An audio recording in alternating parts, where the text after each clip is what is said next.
আমার প্রিয় সহকর্মীবৃন্দ, প্রিয় ভাই ও বোনেরা, আসসালামু আলাইকুম। আসসালামু আলাইকুম। অন্যরা কেন আছেন?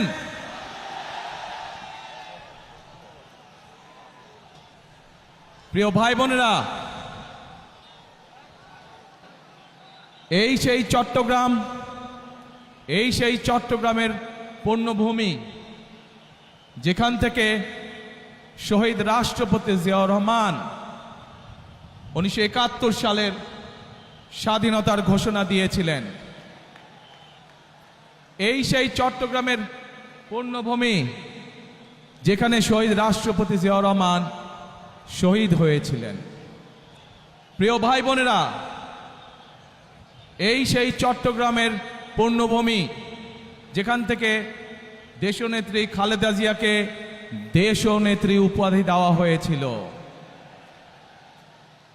এই চট্টগ্রামের পুণ্যভূমির সাথে আমি এবং আমার পরিবারের একটি আবেগের সম্পর্ক রয়েছে।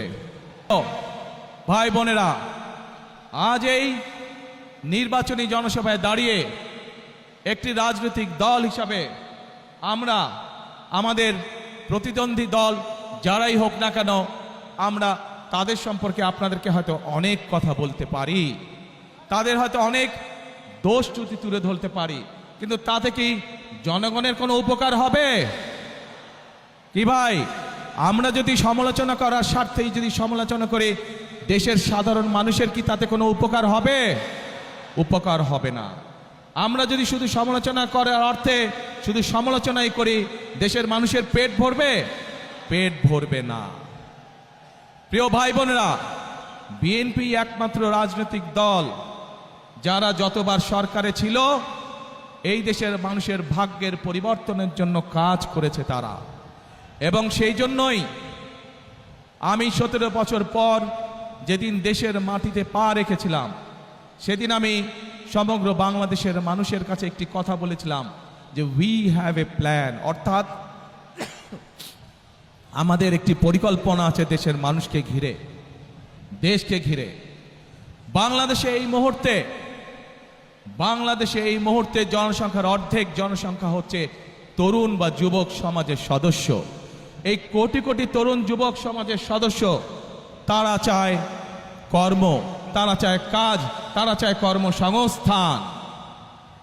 এই যে চট্টগ্রাম বাংলাদেশের ব্যবসা বাণিজ্যের প্রাণকেন্দ্র, সেই চট্টগ্রামের মানুষ সহ সারা বাংলাদেশের মানুষ চায় একটি নিরাপদ পরিবেশ, যেই নিরাপদ পরিবেশে তারা ব্যবসা বাণিজ্য করতে পারবে, বাণিজ্যিক সুবিধা তারা চায়। আমাদেরকে কৃষক ভাইদের পাশে, কৃষানী বোনদের পাশে আমাদেরকে দাঁড়াতে হবে। এবং সেই জন্যই আমরা বলেছি, আপনাদের ভোটে ইনশাল্লাহ আগামী 12 তারিখে বিএনপি সরকার গঠনে সক্ষম হলে আমরা ধীরে ধীরে বাংলাদেশের সকল কৃষকের কাছে কৃষক কার্ড নামে একটি কার্ড পৌঁছে দিতে চাই, যে কার্ডের মাধ্যমে কৃষক এবং কৃষানী ভাই বোনেরা তারা ঋণ সুবিধা সহ বিভিন্ন সুবিধা তারা পাবে, যাতে করে আস্তে আস্তে তারা অর্থনৈতিকভাবে স্বাবলম্বী হয়ে উঠতে পারে। প্রিয় ভাই বোনেরা, আজ এই চট্টগ্রাম সহ সারা বাংলাদেশের একটি বড় সমস্যা, সেটি হচ্ছে জলাবদ্ধতা। এই চট্টগ্রাম শহর, চট্টগ্রাম জেলার বিভিন্ন উপজেলা সহ সারা বাংলাদেশে খাল, বিল, নদী নালাগুলো বন্ধ হয়ে গিয়েছে। আমরা আপনাদের ভোটের মাধ্যমে 12 তারিখে ইনশাল্লাহ বিএনপি সরকার গঠনে সক্ষম হলে আমরা সমগ্র বাংলাদেশে খাল কাটা কর্মসূচি চালু করতে চাই। আপনারা কি খাল কাটবেন আমাদের সাথে? কারা কারা খাল কাটবেন? হাত তুলেন তো দেখে, কারা কারা? ইনশাল্লাহ আমরা সকলে দুহাতে কোদাল দিয়ে খাল খনন শুরু করব, খাল খনন কর্মসূচি, যাতে করে এই দেশ থেকে জলাবদ্ধতা, বন্যার সমস্যা সবকিছু আমরা দূর করতে পারি। প্রিয় ভাই বোনেরা, এই চট্টগ্রামে ইপিজেড আছে এবং এই চট্টগ্রামের বহু মানুষ এই ইপিজেডে চাকরি বাকরি করার মাধ্যমে তাদের জীবিকা নির্বাহ করে থাকেন।